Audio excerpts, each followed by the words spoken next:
Vas-y Robert, continue. Continue de merder en Liga, tu vas te faire braquer ton Pichichi, si c'est ce que tu veux. Sur les 8 derniers matchs en Liga depuis la Sociedad, il a mis 2 buts. Bah lui, il va pas t'attendre. Lui, il est là pour tout arracher. C'est triplé ce soir. Le dernier match, si je dis pas de bêtises en Liga, c'était doublé au bord du triplé avec des buts hors jeu. Donc là, vous êtes en train de me dire qu'on avait une avance de points en Liga, 10-11 points. On se retrouve actuellement à 10 points du Real, avec un match en moins.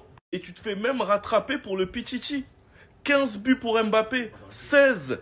Si on revient à la différence de buts, en début de saison, c'était énorme. Bah en même temps, sur les 8 matchs, il a mis 2 buts. Et bizarrement, ça va avec la perte de points. Parce qu'on s'en souvient tous de ces matchs-là. Las Palmas, fantomatique. Leganés, il rate en tapine. Atletico, il rate en tapine. Retafe, fantomatique. Et où est ce Robert Lewandowski là? Rendez-moi mon Robert Pichichi. C'est lui qu'on veut. Techniquement, il était beaucoup plus à l'aise. Après, il a pris de l'âge, on n'y peut rien. Vous allez pas me faire croire que Robert Lewandowski ne peut pas faire un 1-2.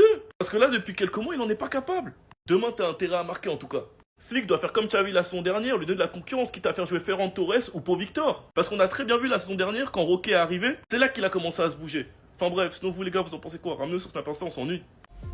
Ça y est, là, Kylian Mbappé ne s'arrête plus. Depuis qu'il s'est réveillé, ça y est, là, il nous sort des performances de taré. Au moment où je vous parle, il a inscrit un doublé. Et est-ce qu'on peut parler de la qualité de ses buts? Depuis qu'il est venu au Real Madrid, les amis, il n'y a que des bangers. On parle souvent des buts de Valverde, mais on parle pas assez de ceux de Kylian. Déjà, son premier but d'aujourd'hui part d'une très belle combinaison avec Jude Bellingham. Et ça fait plaisir de voir que plus les jours passent, plus les connexions entre les joueurs s'améliorent. Lors du match précédent, on a vu la connexion entre Jude Bellingham et Rodrigo. Et là, aujourd'hui, on a encore revu la connexion entre Jude Bellingham et Kylian Mbappé. On l'avait déjà vu, mais là, aujourd'hui, on l'a encore revu. Et sur son deuxième but d'aujourd'hui que j'ai compris que le poste de numéro 9 là c'est bon, il a ancré ça dans sa tête. Déjà dites-vous que l'action de ce but là part du milieu, Kylian Mbappé était dos au jeu, il reçoit le ballon et il fait une remise. Celui à qui il fait la remise fait la passe à Rodrigo et c'est Rodrigo qui détient le ballon en ce moment là. Regardez un peu le déplacement intelligent de Kylian Mbappé. Au lieu d'aller tout droit et faire l'appel dans ce sens là, non. Il a laissé Rodrigo fixer le défenseur et lui il a fait le tour. Comme ça anéantit automatiquement ce joueur là qui peut plus le prendre. Parce que s'il était venu dans ce sens là, lui il aurait pris et là il reçoit le ballon dans la surface. Vous savez comment ça s'est terminé dedans. Il aurait même pu faire la passe à Jude Bellingham, mais non, il a confiance à ses pieds. Ah, vraiment, Kylian Mbappé, on te demande encore une fois pardon. On t'a trop vite critiqué. Dani Ceballos, après le départ de Toni Kroos, cet homme-là était la meilleure chose qui puisse nous arriver. Pour moi, c'est simple, ce gars-là doit plus bouger du 11 du Real Madrid, que ça soit lui ou Raúl Asensio. Depuis qu'il est titulaire au Real Madrid, il facilite tellement notre jeu. On voit beaucoup plus de combinaisons. Le gars avec ses passes laser, il peut te casser 37 lignes. Son jeu dans les intervalles est juste incroyable. Et le pire, c'est que même Carlo Ancelotti l'a dit en conférence de presse, il a dit Dani Ceballos,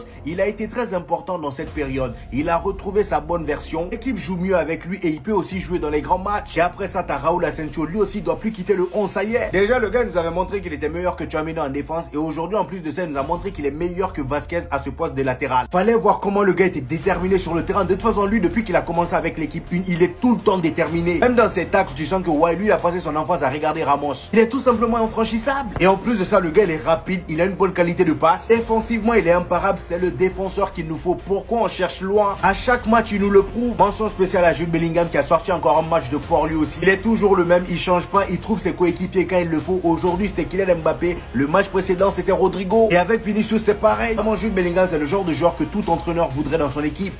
Rendons à Kylian ce qui appartient à Kylian, les gars. Eh oui, évidemment, les gars, on est objectif, hein. Quand il est pas bon, on le dit. On l'a dit sur son début de saison, qui a été très moyen, surtout dans les gros rendez-vous. Et sûrement que ceci lui a servi parce que le Kylian de début 2025, il est, pour l'instant, sur sa planète. Et ça se voit ne serait-ce que dans les intentions. Quand il prend le ballon, la manière déjà dont il va percuter, qui est beaucoup plus folle. On a l'impression qu'il s'est beaucoup plus familiarisé avec le poste de numéro 9. Aussi que Ancelotti lui laisse cette liberté d'alterner avec Vinicius, avec Rodrigo.